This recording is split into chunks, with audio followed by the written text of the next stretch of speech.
This is the Lesbian Historic Motif Podcast, brought to you by Heather Rose Jones. The show looks at lesbian and sapphic themes in history and literature, and historical fiction with queer female characters, including fantastic versions of the past. We present research, interviews, news of the field, book listings, and original historical fiction for your enjoyment. For even more historic research, check out our blog.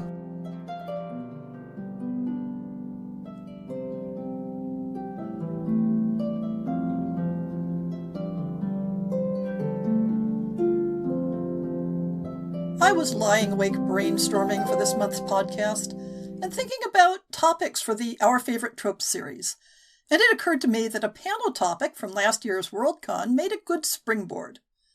The central theme of the Tropes series is to examine how popular historic romance tropes can work differently for female couples than for mixed-gender couples.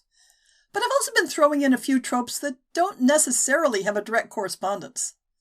Furthermore, a sub-theme of the Tropes series is that tropes exist because of a specific social and historical context, and don't make as much sense outside of that context. The necessary socio-historical context is a negotiation between the text and the reader. If the essential elements are present from either side, then the trope can ring true. Anyway, today we're talking about sword-lesbians and horse girls. Tropes, as understood in romance literature, refer to a motif or scenario that recurs often enough across multiple works that it develops its own associated expectations or resonances. It could be a situation, such as only one bed, or a mini-script, such as a training montage. It can be a type of relationship structure for the protagonist, such as friends to lovers. Or it can be a character type, or occupation, which is the sort we'll be talking about today.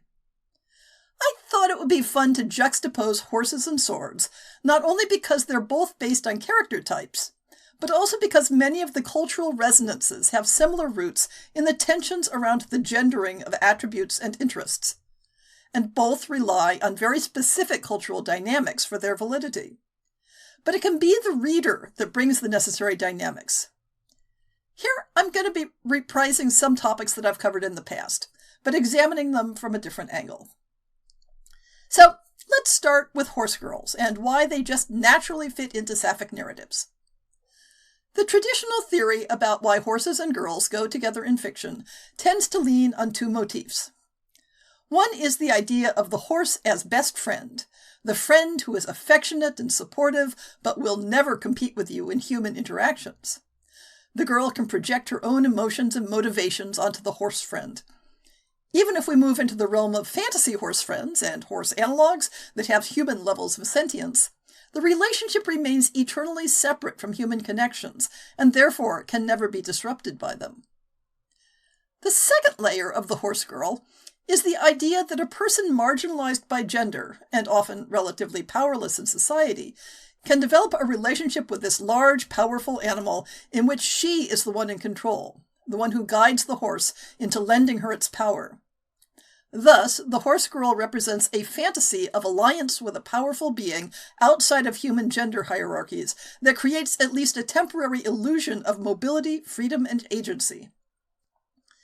But the horse girl motif isn't simply an intersection of female characters and the presence of horses. In a historic or social context where everyone interacts with horses as an everyday function, the specialness of the horse girl, as distinct from other girls, becomes diluted. And in a hypothetical context where interactions with horses are not variable based on gender, the gender of the person that is, not the horse, then the specialness of the horse girl, as opposed to a horse boy, is eroded. So, how does sapphic romance fit into this? Here I think we need to circle back and look at the historical gendering of horsemanship. The idea that horses and girls go together like a horse and carriage, is relatively recent. And by that, I mean within the last century or so. For quite a long time, the riding of horses was coded as inherently masculine. You can see that as early as the classic Greek images of Amazons, who demonstrated their defiance of expected gender roles not only by wielding weapons, but by riding horses. At regular intervals across Western history, ideas about modesty and propriety have put barriers in the way of horsewomen in the form of restrictions on posture and dress. To some extent, women accepted this gendering, such that when they developed a riding culture, they adopted and adapted hypermasculine styles, borrowing from military uniforms for the tailoring and decoration of riding habits, at least for the part of the habit above the waist. Riding, and especially hunting and racing, were considered the purview of men. To the extent that women claimed a space to participate, they were often viewed as unfeminine, or were permitted on an isolated basis as not like other girls, rather than allowed entry as a class. Within this context, the horse girl has stepped outside the restrictions of gender in ways similar to the lesbian. She has claimed masculine prerogatives and privileges. In a context that frames same-sex relations in terms of gender difference, the horse girl has positioned herself as a natural partner for a woman, regardless of where that woman herself falls on the butch-femme scale. As I noted in the trope episode on blue stockings and Amazons, a stock character type in the 18th and 19th century was the pairing of the masculine horsewoman and the more feminine blue stocking. But those eras also give us images of groups of horsewomen riding out together in their military-tailored habits in defiance of the pressures to remain passive homebodies. But curiously enough, the horse girl as a stock literary character emerges as horses become less a part of everyday life. With this shift, horses become something of a special interest, differentially available to young women based on either socioeconomic standing or within increasingly smaller subcultures where horses still had viable functions. In parallel with the marginalization of horse culture, that culture became less masculine-coded. So there is a narrative tension between the horse girl as gender outlaw and the horse girl focusing on the personal and individual dynamic between rider and steed. The modern literary horse girl is generally not coded as potentially sapphic, even though she may be coded as a tomboy. It is the intersection between the older image of the sapphic Amazon, in its early modern sense, and the more modern motif of the horse-crazy female protagonist that gives meaning to the trope of the sapphic horse girl. By the way, in recognizing this image of the lesbian pursuing masculine-coded interests, I want to emphasize that this is only one of the archetypes of female same-sex desire in history. There is another entire group of archetypes that emphasize attraction based on feminine similarity. But this is the archetype that connects our two topics today. So, let's turn to the sword lesbian and set this up with the context of the panel discussion I referred to. At last year's World Science Fiction and Fantasy Convention, I was on a discussion panel titled Sword-Lesbians, Discuss, with Ellen Kushner, author of The Privilege of the Sword, Samantha Shannon, author of The Priory of the Orange Tree, and M.X. Liu, who was a finalist for the Astounding Award for Best New Writer. This means that the panel was considering the trope of the sword-wielding lesbian not within the realm of historical fiction, but primarily within speculative fiction, which raises not simply the question of why lesbians with swords, but why swords at all, given the scope of the possible settings. There were a lot of great discussions during that panel, and I won't try to summarize what other panelists said, much less remember all the great books that were recommended. But here are my thoughts on the central topic, which lay out why the sword lesbian is a historically rooted trope, regardless of fantasy or science fictional settings that, in theory, should be free of real-world assumptions about gender and sexuality. Within the historic context, and particularly in literature, the sword is not simply a weapon, but a symbol. There are many possible weapons that a protagonist could use, often to better effect in any particular situation. The sword is a weapon of the elite. It represents an upper-class warrior, whether due to the difficulty and expense of obtaining a sword in very ancient times, or due to the time and training required to master it in medieval times, or due to its inherent irrelevance for serious combat in more modern times. The associated social status is why mounted cavalry officers carried swords up through the First World War. Cavalry, because the horse, too, reflected upper-class resources. The cachet of the sword is why dueling with swords remained a viable, if rare, practice into the 20th century. So one context the sword lesbian operates within is an association with high social status, perhaps even aristocratic status if her culture has such a thing. She needn't actually have that status, but by picking up a sword, she lays claim to it. The other thing she lays claim to, of course, is a penis. We all know that swords are phallic symbols, right? It says so right there on the tin. This returns us to the symbolic context that assumes that desiring a woman is an inherently masculine act. By picking up a sword, our heroine as much as states her right to desire women and to act on that desire. It also gives her the right to be desired by women.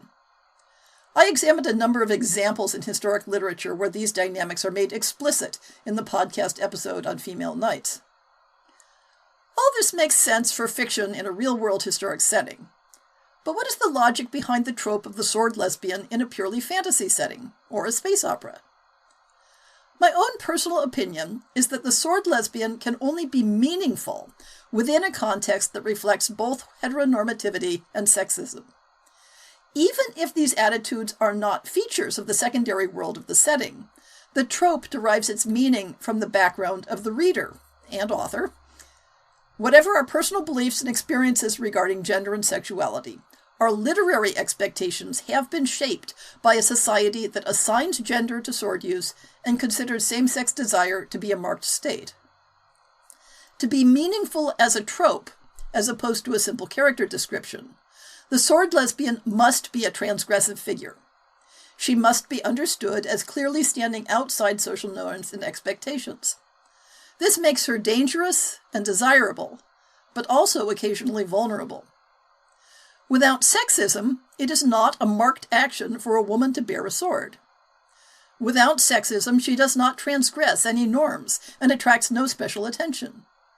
Without sexism, a sword is not a penis. Without heteronormativity, there is no special meaning to a woman adopting male-coded symbols. Without heteronormativity, there is no motivation for assigning masculinity to people who desire women.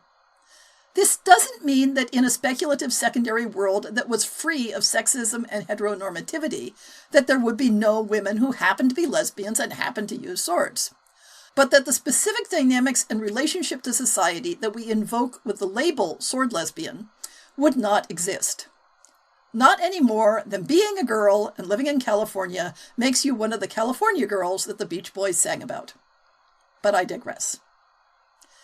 It's this contextual meaning that gets to the heart of romance tropes. And it's one of the reasons I enjoy developing this series of episodes. Because if there's one thing I love, it's overanalyzing something. As I discussed in the first trope episode on Only One Bed, the trope loses its meaning if there is nothing marked or special about your two protagonists sharing a bed. That act is highly meaningful if there are expectations and taboos and consequences to sharing a bed. But while the social meanings assigned to two women sharing a bed can be vastly different from those assigned to a man and woman sharing a bed, the trope still exists in sapphic romance because those resonances exist in the reader's mind. Even if the author presents bed sharing between two female protagonists as utterly expected and non-sexual within the story's setting, the reader sees that single bed being introduced and sets up expectations that will either be fulfilled or turned on their head.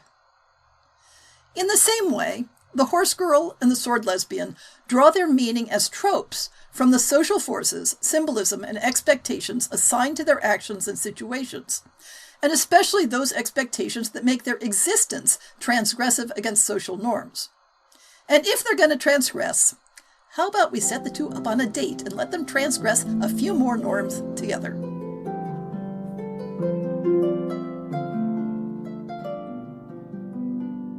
I hope you've enjoyed this episode of the Lesbian Historic Motif Podcast. See the show notes for links to people and topics. Most shows will have a transcript linked as well. If you have a book announcement, a topic suggestion, or might like to appear on the show, please drop me an email. If you enjoyed this podcast, please rate it and subscribe on your favorite podcast app, and consider supporting our Patreon.